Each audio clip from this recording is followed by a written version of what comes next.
the early 2000s, the internet is rapidly connecting the globe. The internet and email have already popped up on a few new wireless phones in Canada. A beacon of information and boundless possibility. Digital empires are being built in Silicon Valleys. But far from the venture capital glow, in the still shadowed corners of post-Soviet Russia, a different kind of digital seed was being planted. One that would blossom into the internet's hidden, lawless frontier. No one predicted its architect would be an ordinary, anonymous programmer, driven not by malice or greed, but by a simple desire to listen to American radio, to carve out a small space for privacy away from prying eyes. He never intended to lay the groundwork for billion-dollar black markets like the Silk Road, or a haven for whistleblowers and weapon dealers alike. This is the untold story of how his innocent code unknowingly seeded the dark web.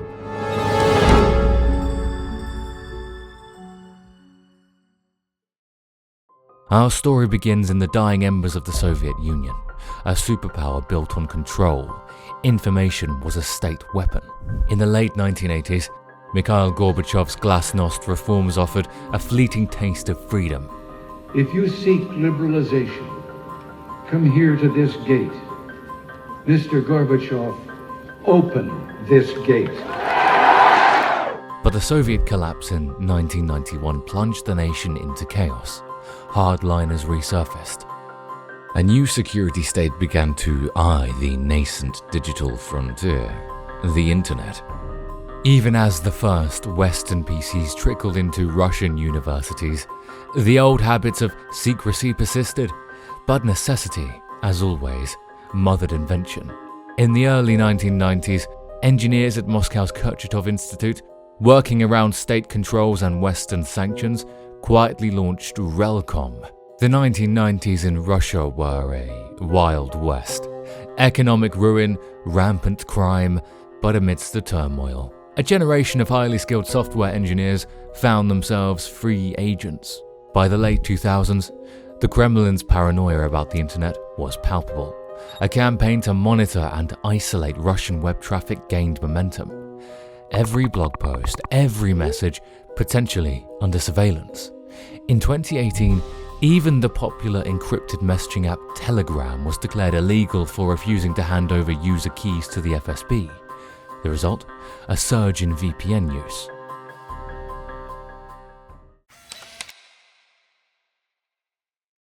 Meet Dmitry Orlov, a pseudonym for a mild-mannered programmer living in Leningrad, now St. Petersburg.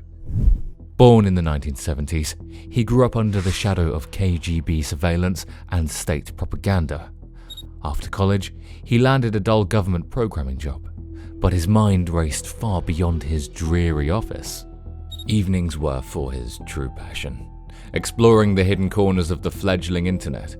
He learned English from hacker forums, devoured stolen Western textbooks on cryptography, and tinkered. He built a bulletin board system, experimented with PGP-like encryption, and sought ways to chat secretly with expats. It felt like being an explorer mapping a hidden world. Privacy? It wasn't something people talked about openly in Russia then. The old fears lingered. Around 2003, a chance discovery on a defunct Usenet feed ignited a spark. He found a document describing onion routing, a technology developed by US naval research scientists in the mid-1990s. Dmitry was electrified. If he could build something similar, he could bypass his ISP's blocks, even hide his communications from the ever-watchful eyes of the state. His initial goal was modest: stream music from a US online radio station his ISP blocked. Late nights turned into early mornings. Eyes burning, he crafted a simple packet router. Each message would hop through several intermediate relay nodes, each stripping a layer of encryption. By 2004, he had a working prototype. He secretly connected 3 friends' home PCs. We called it, well, it had no name at first. It just worked. We sent each other silly digital postcards, ASCII art, mundane things. But they were our things, unseen. It was anonymity reimagined, just for us.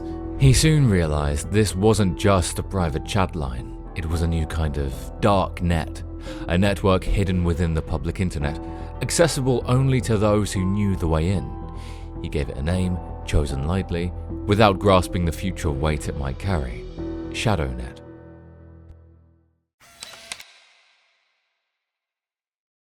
Dmitry Orlov was a tinkerer, an explorer, but also a sharer. He couldn't keep ShadowNet to himself. Under strict anonymity, using handles like Shadowcoder, he began posting snippets of his code on obscure, encrypted underground forums.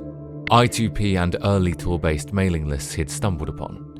He invited collaboration. I wanted to see if others found it useful, if they could improve it. It was an experiment, a challenge. A few like-minded Russians joined. They expanded the network, added more relays, and strengthened the encryption. One developer even set up a hidden bulletin board inside ShadowNet, where users could post under pseudonyms, a precursor to the hidden forums that would later define the dark web. Unwittingly, Dmitry's hobby project was laying the architectural groundwork for the hidden internet. By 2005, Dmitry decided to formalize his creation. He wrote a white paper describing his decentralized anonymous network. In a bold move, he posted it, encrypted, on a US academic website using open DNS servers, a quiet provocation. It worked. Curious coders from Europe, Asia, and North America began to take notice, testing his ideas. Dmitry had, almost accidentally, bypassed the East-West technological and political divides. This was happening in a fertile environment. The early 2000s saw a burst of innovation in anonymity technology. Tor tries to anonymize your online activity by encasing your traffic in multiple layers of encryption, then sending it through a number of nodes that peel back those layers one at a time, hence the Onion nickname. Tor is a browsing tool used to surf the web anonymously. The Tor project, officially founded in 2006, was developing its own sophisticated onion routing system, building on the original US Naval Research Lab concepts. By 2008, they would release the Tor browser bundle, making anonymous browsing accessible to a much wider audience. Each node only decrypts enough information in the packet to know where to send it next, so none of the nodes know both your identity and the identity of whatever website or server you are trying to connect to. This high level of encryption and repeated bouncing of network traffic makes Tor quite secure. Dmitry, isolated in Russia, wasn't part of these formal Western projects. He wasn't seeking patents or venture capital. He saw himself as an echo of the cypherpunk ethos, empowering individuals with tools for privacy against an encroaching big brother. The lines blurred. By 2006, as the Tor project went public, ironically partly funded by the US government to protect dissidents abroad, Dmitry's ShadowNet code and concepts had, in some ways, merged or run parallel with Tor's. A Russian cryptography blogger once hinted at a Russian net keeping secrets, noting similarities, but the post was quickly taken down, likely by users fearing unwanted attention. I saw Tor's logo, the onion. I even used something similar for a mock-up. It was a nod. I didn't think about the implications. But ShadowNet was already beginning to transform. The initial community of idealistic geeks started to attract a different element. By 2009, unknown actors were leveraging the anonymity that ShadowNet and tools like it provided. Small amounts of narcotics, stolen credit card data, the first illicit trades began to flicker in these hidden corners. I learned of this, and I was horrified. This was supposed to be about privacy and free speech, not crime.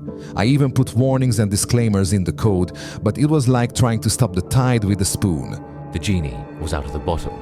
The tools born from Dmitry Orlov's late-night tinkering were about to find a global and far more notorious stage.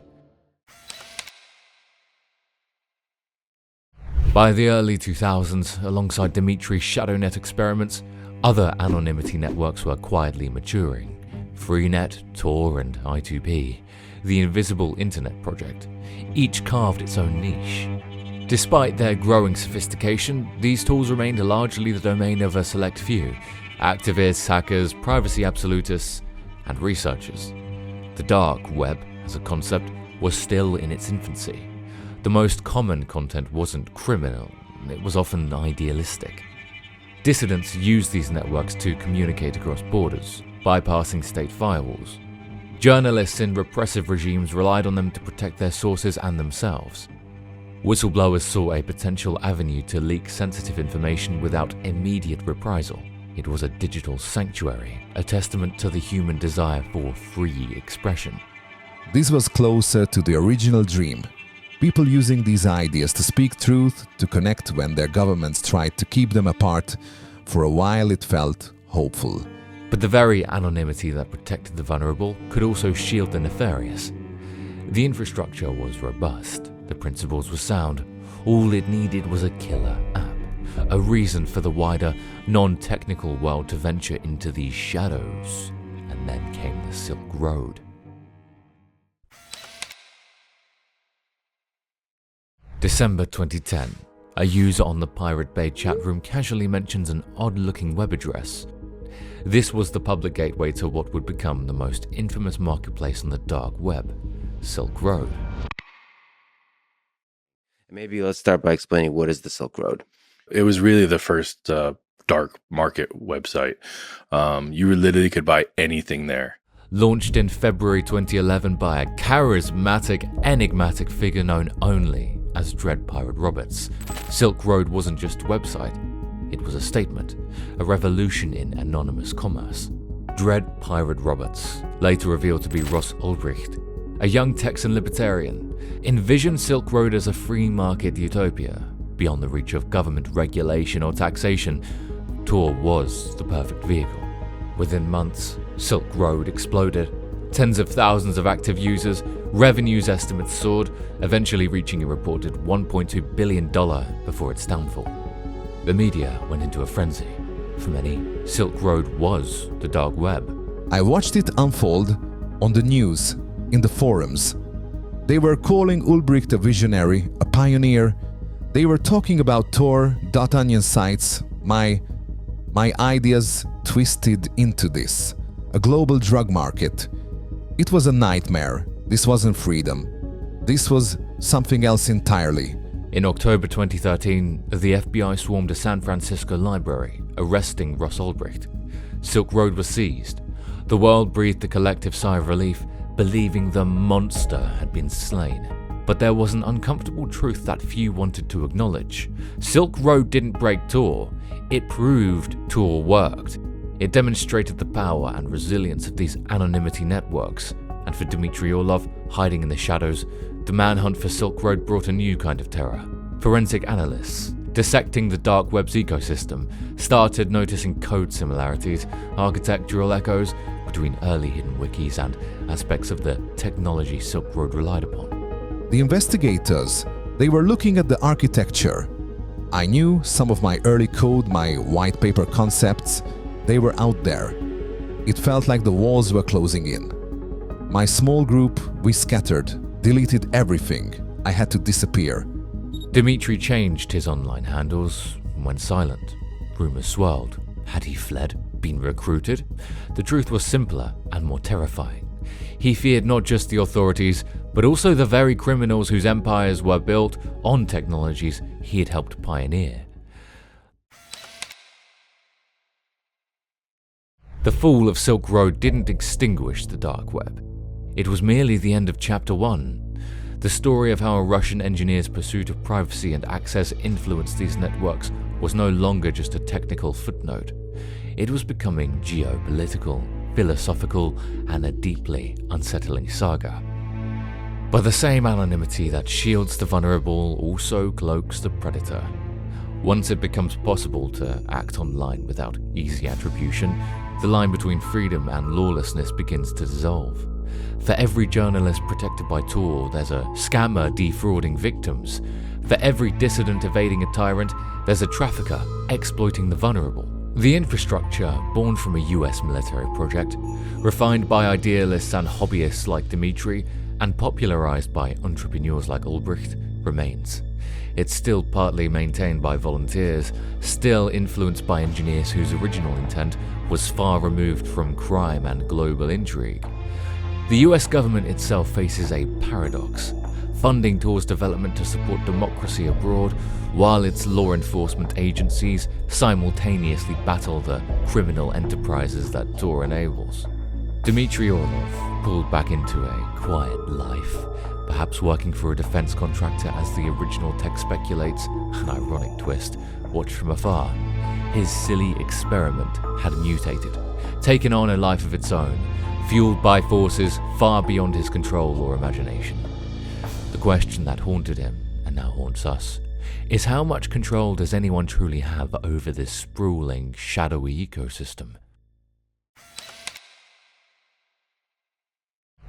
Governments worldwide launched a counteroffensive, Operation Onimus, in 2014. A coordinated international effort took down Silk Road 2.0 and dozens of other illicit sites.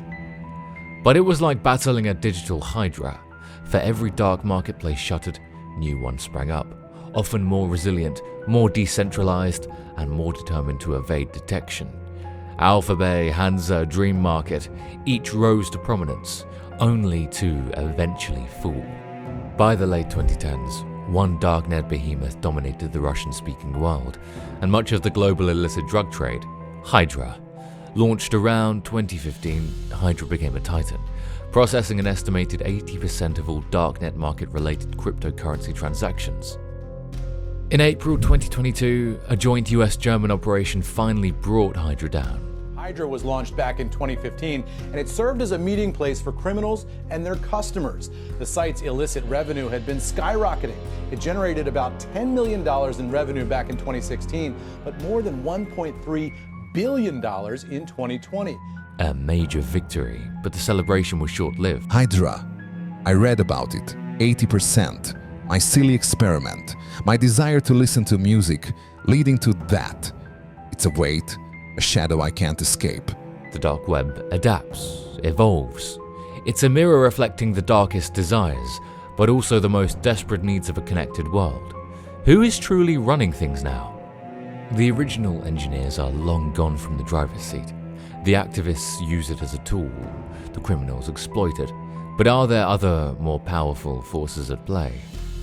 There are whispers of nation-states using the dark web for covert operations, for disinformation campaigns, of AI-driven personas indistinguishable from real users, of criminal syndicates so vast their revenues rival the GDP of small countries. The game of cat and mouse continues, more complex and more dangerous than ever. For years, Dmitry Orlov's role remained a footnote, a ghost in the machine. Then, in 2024, as the dust settled from the Hydra takedown, a journalist, piecing together fragments of old code, server logs, and anonymous interviews with early collaborators, began to unearth the story of ShadowNet. The revelation that this sprawling, global phenomenon had roots in Leningrad hobbyist flats sent ripples through the cybersecurity world. Dmitry, who accidentally triggered a global phenomenon. I saw it in the code. Fragments of keys, old .onion links I vaguely remembered, replicated on these marketplaces.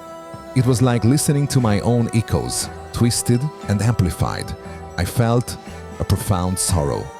His story highlighted a stark reality. The fight against the dark web isn't just about arrests, it's about understanding the technology's origins, its dual nature. Human rights advocates stress that tools like Tor, whose DNA shares common ancestry with Dmitry's ideas, remain lifelines for dissidents. Ironically, in Dmitry's own homeland, the Kremlin's drive for internet sovereignty, for total control, has only fueled the demand for the very anonymity tools his work prefigured. From activists to ordinary citizens seeking uncensored news, Russians continued to turn the shadows he inadvertently helped illuminate. There are even rumors the FSB is developing its own Russian Tor, seeking to control the very darkness it helped foster. The dark web today is in constant flux. Hydra's successors are thriving, New cryptocurrencies promise greater anonymity than Bitcoin. Decentralized platforms aim to make takedowns even harder. Dmitry Orlov has reportedly retired quietly, teaching computer science in a small town. His students likely unaware of their instructor's extraordinary hidden past. He watches as the world grapples with the consequences of a technology he helped unleash. The story of the dark web's birth is a modern fable, a tale of iron curtains and invisible networks, of good intentions and devastating unintended consequences. It demonstrates how one individual's quest for privacy, for a small measure of freedom, can, in the interconnected digital age, ripple outwards to reshape the global landscape in ways never imagined. Dmitry Orlov sought to bypass censorship, to connect freely. The tools and concepts he explored, mirrored and amplified by others, became a double-edged sword. They offered refuge to the oppressed, a voice to the silenced, but they also paved a highway for criminals, a haven for the darkest aspects of human nature. The final irony is potent. An invention born from a craving for freedom in a repressive state now tests the boundaries of privacy, security, and ethics across the entire globe. VPNs are mainstream. Tor is used by millions, from journalists to ordinary citizens seeking to escape corporate tracking. The shadows have seeped into the light. Is the dark web a blessing or a curse? Like so many powerful technologies, the answer depends on who wields it and for what purpose. The fight between control and freedom, surveillance and privacy, continues on this ever-evolving digital frontier. And it all traces back, in part, to one curious engineer, his lines of late-night code, and the long complex shadows they cast across the world. The question remains, if he didn't mean to build this world, and if governments can't fully dismantle it, who, if anyone, is truly in control? And what will they build next in the darkness?